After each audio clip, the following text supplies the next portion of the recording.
大家好，我是萨姐，今天和大家分享一款全麦面包，用中种法将部分面粉预先发酵，即使加入了全麦面粉之后，成品依然非常的松软拉丝。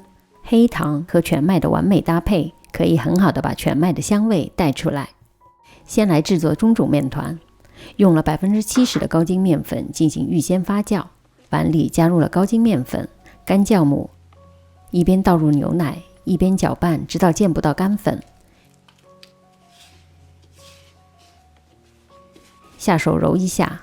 如果 70% 的中种面团里想用一部分全麦面粉来替代高筋面粉的话，就要增加牛奶的量，因为全麦面粉里含有麦麸，会比较吸水。揉到大致成团，就可以盖上保鲜膜，在室温下发酵1个小时。现在室温大约23度。1个小时之后就是这个状态，面团体积变大，从底部看已经出现比较多的小气孔。放入冰箱连续冷藏发酵大约15个小时，你也可以不经过室温发酵，直接冷藏发酵18个小时。第二天取出中种面团，体积变得更大了，拉开可以看到非常密集的蜂窝组织，中种面团就制作好了。现在来制作煮面团。煮面团的面粉我们全部用全麦面粉，占整个面粉比例的 30%。 搅拌盆里倒入面粉、黑糖、盐，中种面团剪成小块，方便搅拌，不要大力的撕扯，以免中种面团里已经形成的面筋组织受到破坏。最后加入鸡蛋液和牛奶，因为不同地区不同品牌的面粉吸水性都不一样，所以牛奶我留了5克左右没倒进去。先看看面粉成团的情况，低速搅拌大约1分钟之后，面粉基本已经成团。捏一下面团的软硬程度，如果觉得适中，就不用倒入剩下的牛奶，继续低速搅拌1分钟。如果觉得比较干，可倒入剩余的牛奶，继续搅拌1分钟，直到牛奶被面团完全的吸收。一般来说，无论是面团过干还是过湿，都可以在这个阶段进行调整。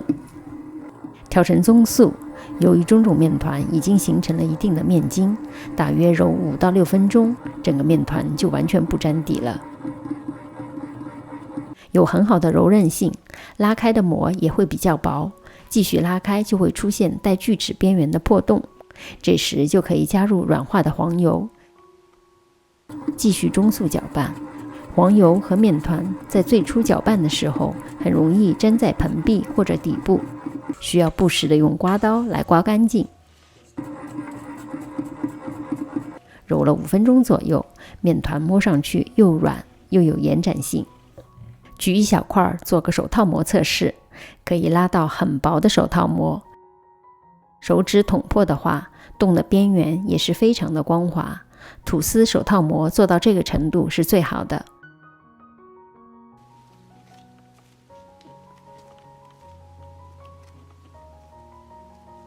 碗里喷一点油防粘，盖上保鲜膜，进行第一次发酵，发到2倍大。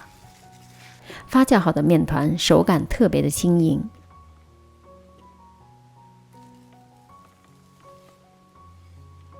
不需要揉面，分成3等份，每份大约170克。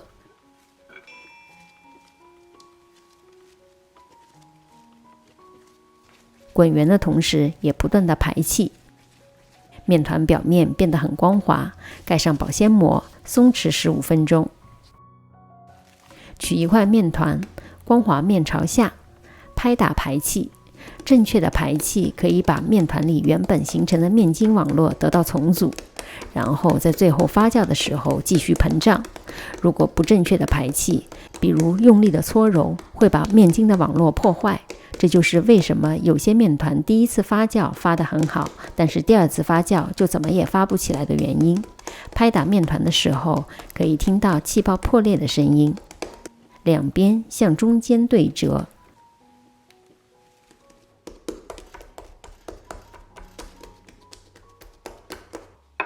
用擀面杖擀成宽度和吐司盒差不多的长条。如果还有多余的气泡，记得一定要挤压出来。从一边卷起，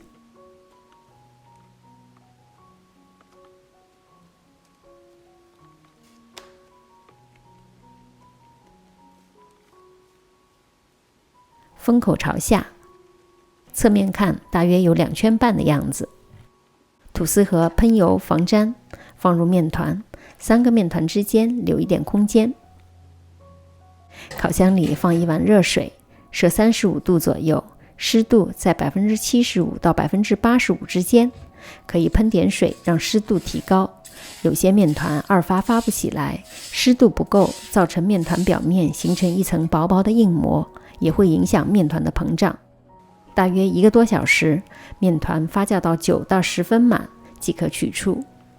发酵好的面团手指轻按，会慢慢的回弹。表面喷少量的水，撒上燕麦片，把烤箱预热到185度，放入烤箱下层，185度烤至30分钟，差不多12分钟左右，表面上色之后，盖上锡纸。从烤箱取出来之后，马上脱模放在架子上放凉，以免面包中的热气无法散发，变成水汽，影响了面包的口感。中虫法做出来的吐司十分的柔软，而且比直接法做出来的吐司存放时间更长，内部也很拉丝。早餐切片加芝士和火腿压一下，非常的美味，吃不完放在密封盒里保存。大家喜欢的话，可以做完发作业到我的 Facebook。我是萨姐，如果您喜欢我的视频，别忘了点赞和订阅，有问题也可留言给我。其他视频请进入萨姐的南腔北调观看，我们下集再见。